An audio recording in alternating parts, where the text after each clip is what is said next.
अस्सलाम वालेकुम। प्रोग्राम दरअसल के साथ मैं हूं सैयद अदनान नूर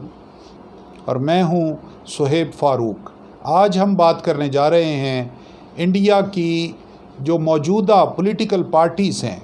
इनके माइंडसेट क्या हैं, ये कब बनी और ये क्या चाहती हैं, इनके प्रोग्राम्स कैसे हैं, ये एक दूसरे से मुख्तलिफ कैसे हैं और ये एक दूसरे के साथ सिमिलर कैसे हैं। नाज़रीन, इंडिया का जो हमने आपके साथ इंफॉर्मेशन शेयर करनी शुरू की है इसकी हिस्ट्री के बारे में, और इसके अलावा हमने वहाँ बताया कि कितने लोग वहाँ आबाद हैं और उनकी ज़बानें कितनी इंडिया में इस्तेमाल होती हैं। उसके बाद अब हम बात कर रहे हैं सियासत पर कि इंडिया में जो मौजूदा सूरत हाल है इसमें कौन कौन सी सियासी पार्टियाँ एक्टिव हैं और उनके मकासद दरअसल क्या हैं। ये इस प्रोग्राम दरअसल में आप जान पाएंगे कि इस वक्त हुकूमत जो पार्टी कर रही है इसमें कौन लोग हैं ज़्यादा अहम हैं और इनके नज़रियात क्या हैं। हर पार्टी का अपना अपना नज़रिया है,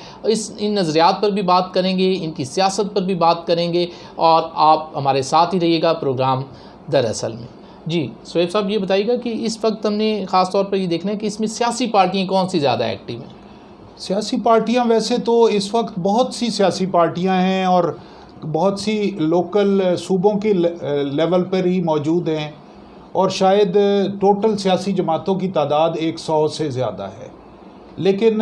जो इस वक्त नेशनल लेवल की पॉलिटिक्स कर रही हैं उसमें भी 5 बड़ी पार्टियां हैं, लेकिन उन 5 में भी सबसे बड़ी 2 पार्टियां जो मेन प्लेयर्स हैं वो इस वक्त बीजेपी और कांग्रेस है। यहाँ आज हम ये बात समझने की कोशिश करेंगे कि दरअसल जो बीजेपी है,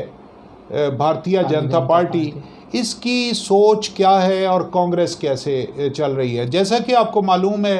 कांग्रेस जो है वो इस वक्त बहुत पुरानी पार्टी है और जो है बेसिकली वो उस वक्त की लीडरशिप ने ये सोचा कि अब ये अलहदा हो जाना है, अगर हमने अंग्रेज़ों से अलहदा मुल्क लेना है तो हमें बाकी तमाम मज़ाहिब को भी साथ रखना होगा। तो कांग्रेस में उसके जो डिज़ाइन किया गया उसको पार्टी को, तो उसमें ये गुंजाइश है कि वो हर तरह के मज़ाहिब के लोग, और वो सेकुलर इंडिया के दाई हैं और वो कहते हैं कि हर एक का अपना अपना मज़हब है, लेकिन एज ए स्टेट हम सेकुलर स्टेट हैं, मखलूक टाइप, और हमारा कोई यानी मुल्क का कोई स्टेट का कोई मज़हब नहीं है। और ये निस्बतन रोशन ख्याल और ओपन माइंडेड निस्बतन है। हालांकि दिली तौर पर वो भी हमारे साथ एज पाकिस्तान और हमारे नेबर के तौर पर उनकी भी हिस्ट्री हमारे साथ नफ़रत ही के ऊपर फैली हुई है। लेकिन जो बीजेपी है, बीजेपी का मामला उससे बहुत मुख्तलिफ है। मुख्तलिफ ये कि ये 1925 में आरएसएस के नाम से एक तंजीम बनाई गई, जिन्होंने ये कहा कि हमें ये जो है हिंदू मज़हब जो है इसकी डोमिनेंट करना है। जनूनी किस्म की तंजीम, ये जनूनी तंजीम है जो वो कहते हैं कि हिंदू ही असल में मालिक हैं इस एरिए के, इस सारी जगह के और इस सारे इंडिया के। जैसे हमने अमेरिका में रेड नेक्स की बात, गोरे और काले की बताया बात की थी, तो इसी तरह यहाँ पर इनका ख्याल ये है कि ये हम मालिक हैं इसके हिंदू। हालांकि उनकी अपनी हिंदुओं के मज़हब के अंदर भी तफरीक है शूदर की, और यानी मुख्तलिफ ज़ातों के दरमियान दर्जा बंदियाँ हैं। लेकिन वो बहरहाल कहते हैं कि जो भी हिंदू है वही सुपरमेस्ट, वही हमारा ताकत और वही इस मुल्क का मालिक है। बाकी या तो निकल जाएं या मज़हब चेंज कर लें, या अगर रहें तो ना वो अपनी कोई शनाख्त रखें, ना ही वो किसी बात से पता लगे कि वो किसी और मज़हब के हैं। ये इनका जो एक्सट्रीमिस्ट होने का पॉइंट है। दरअसल इसीलिए शुरू में यहाँ पर कांग्रेस ही को पजीराई रही, लेकिन 77 में पहली मरतबा वो भी इंदिरा गांधी के एक वो लगाने के बाद, इमरजेंसी लगाने के बाद, उन्हीं का पॉलिटिकल आरएसएस का पॉलिटिकल विंग जो है वो बीजेपी की सूरत में सामने आया और वो 75 में जनता पार्टी आई। वहाँ से ये अपने आप को मजबूत करना शुरू किया। बीजेपी ने फिर अब जो जिस तरह से ऑर्गेनाइज़ किया है,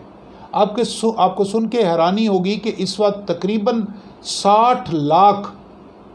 कारकुन इन्होंने ट्रेन करके तैयार किए हैं। तंजीमी लेवल के जो तंजीमी लेवल के हैं जो आरएसएस के जो जिनको ट्रेनिंग दी जाती है, जो कि वो अब उन्होंने बहुत ऑर्गेनाइज तरीके से हर यूनियन काउंसिल लेवल पे, यानी छोटे से छोटे यूनियन लेवल पे भी उनका नज़रियाती कारकुन, आपकी जो सियासी वर्कर या सियासी ओहदे रखने वाला है, उसकी नज़रियाती निगरानी के लिए पूरा एक सिस्टम बनाया है और उसका एक मॉनिटरिंग का सिस्टम है। उनको नज़रियाती ट्रेनिंग भी दी जा रही है और उनको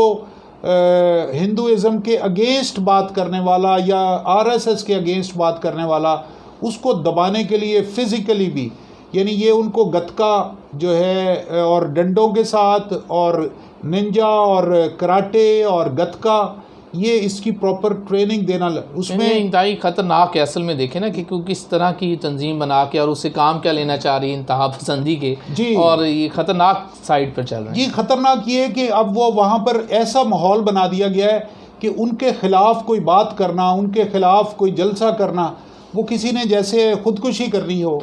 इस तरह का पूरे इंडिया में माहौल बनाया गया है। वहाँ पर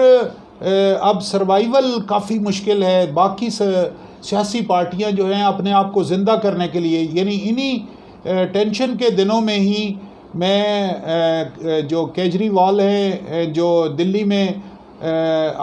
जो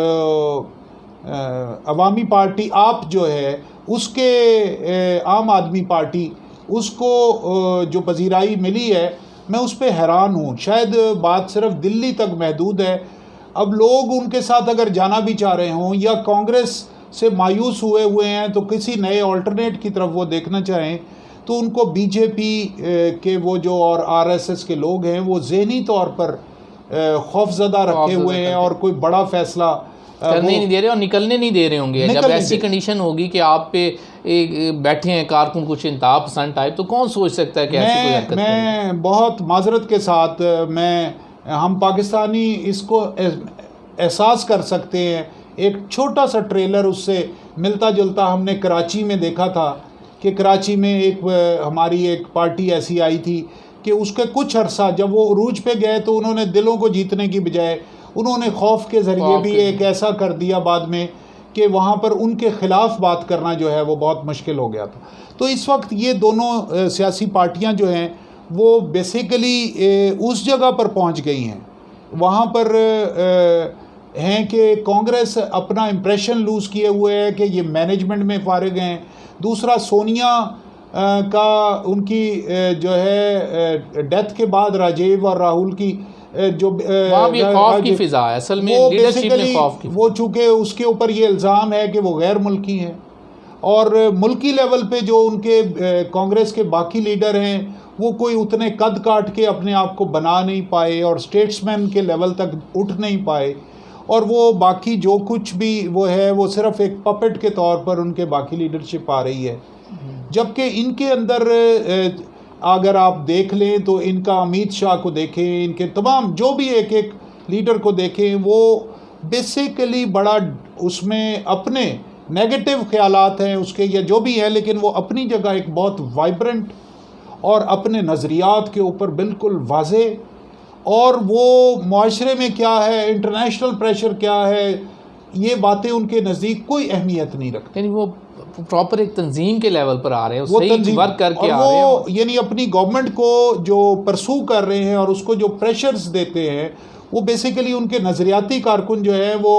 वहाँ के किसी आम वज़ीर को जो एक मुतदल भी आदमी अगर बीजेपी में आ गया है और एमएनए बन गया है, वो बीजेपी के बेसिक नज़रियात से हट नहीं सकता, उसको इर्द गिर्द दबाव है, उनके अपने आदमियों को भी, यानी अगर कोई आ गया तो निकल भी नहीं सकता। जैसे आपने कराची का जिक्र किया, वहाँ भी कोई जाके निकल नहीं सकता था, ऐसा यानी वही एक ट्रेलर हमारे यहाँ देखने को मिला, लेकिन आजकल नहीं है। ये भी एक अच्छी बात है, पाकिस्तान में ख़ास तौर पे ऐसी कोई बात नहीं है कि वैसी कोई ऐसी जमात नहीं है कि कोई इस लेवल पर प्रॉपर जमहूरी पाकिस्तान में एक सिलसिला चल रहा है। जबकि इंडिया की बात जिस तरह आपने सुनी कि उसमें जो है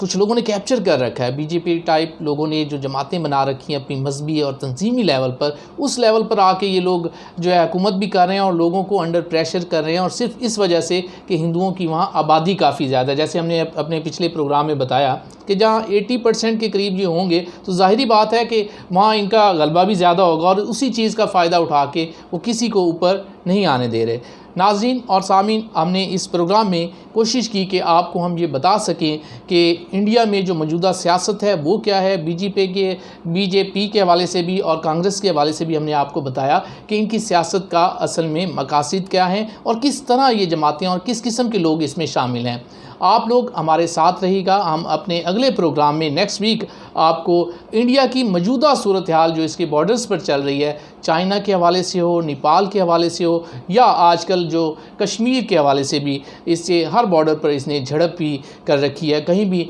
अमन कायम नहीं हो पा रहा। सिर्फ ये क्यों नहीं हो पा रहा इस पर भी बात करेंगे और इंडिया और चाइना के जो असल लड़ाई है वो भी हम आपको अपने अगले प्रोग्राम में बताएंगे। इसके साथ ही सुहेब फ़रूक और अपने मेज़बान सैयद अदनान नूर को इजाज़त दीजिए। अल्लाह निगहबान।